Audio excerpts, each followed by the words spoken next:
তাজমহল ইতিহাসের এক অমর প্রেমের প্রতীক। তাজমহল ভারতের উত্তরপ্রদেশের আগ্রা শহরে অবস্থিত। এটি মোগল সম্রাট শাহজাহান তার প্রিয় স্ত্রী মুমতাজ মহল এর স্মৃতিতে নির্মাণ করেন। বিশ্বের অন্যতম সুন্দর ও সুপরিচিত সমাধি হিসেবে এটি ইউনেস্কোর বিশ্ব ঐতিহ্য তালিকা অন্তর্ভুক্ত 1983 সালে। এর সৌন্দর্যের জন্য একে প্রায় ভালোবাসার প্রতীক বলা হয়। মুমতাজ মহল ও শাহজাহানের প্রেম কাহিনী। মুমতাজ মহলের আসল নাম আরজুমান্দ বানু বেগম। 1607 সালে শাহজাহান বা তখন যুবরাজ খুররম তাকে দেখে এবং মুগ্ধ হন। 1612 সালে তাদের বিবাহ হয়। মুমতাজ মহল শাহজাহানের জীবনের সবচেয়ে ঘনিষ্ঠ সঙ্গী ছিলেন। রাজনৈতিক পরামর্শ, দাতব্য কাজ ও ব্যক্তিগত জীবনে সমানভাবে যুক্ত ছিলেন।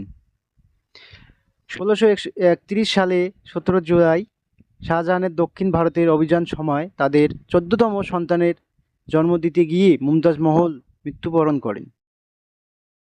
মৃত্যুর আগে তিনি নাকি শাহজাহানের কাছে প্রতিশ্রুতি নেন যে তার স্মৃতিতে কিছু অসাধারণ নির্মাণ করা হবে। এই নির্মাণের ইতিহাস আছে অনেক। নির্মাণ শুরু হয় 1632 সাল, সমাপ্তি হয় আনুমানিক 1648 সালের। মূল কাঠামো শেষ হয়, কিন্তু আশেপাশের উদ্যান ও অন্যান্য অংশ শেষ হতে প্রায় আরও 5 বছর লেগে যায়। মোট সময় লাগে 16 বছর থেকে 20 বছর।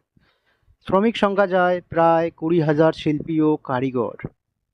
প্রধান স্থপতি উস্তাদ আহমদ লাহোরি, যাকে তাজমহলের মূল নকশাকার হিসেবে ধরা হয়। অন্যান্য বিশিষ্ট কারিগরের মধ্যে ছিলেন ঈশা মোহাম্মদ, গম্বুজ নকশা করেন। উস্তাদ ইসমাইল খান গম্বুজ নির্মাণ বা তত্ত্বাবধান। মারকারা রাজস্থানের মার্বেল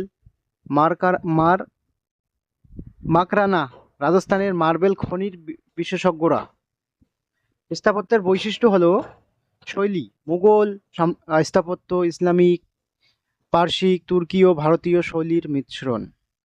প্রধান উপকরণ ছিল সাদা মাকরানা মার্বেল, মূল্যবান পাথর যেমন লেপিস লাজুলি, জাসপার, ফিরোজা, মার্কেলিয়ান ইত্যাদি। নকশার বৈশিষ্ট্য ছিল কেন্দ্রীয় গম্বুজ প্রায় 35 মিটার উচ্চ, চারপাশের 4টি মিনার, প্রতিটি সামান্য বাইরের দিকে হেলে ভূমিকম্পের মূল সমাধি ক্ষতিগ্রস্ত না হয় এই উদ্দেশ্যে। সমাধি কক্ষ, শাহজাহান ও মমতাজের সমাধি রয়েছে ভূগর্ভ।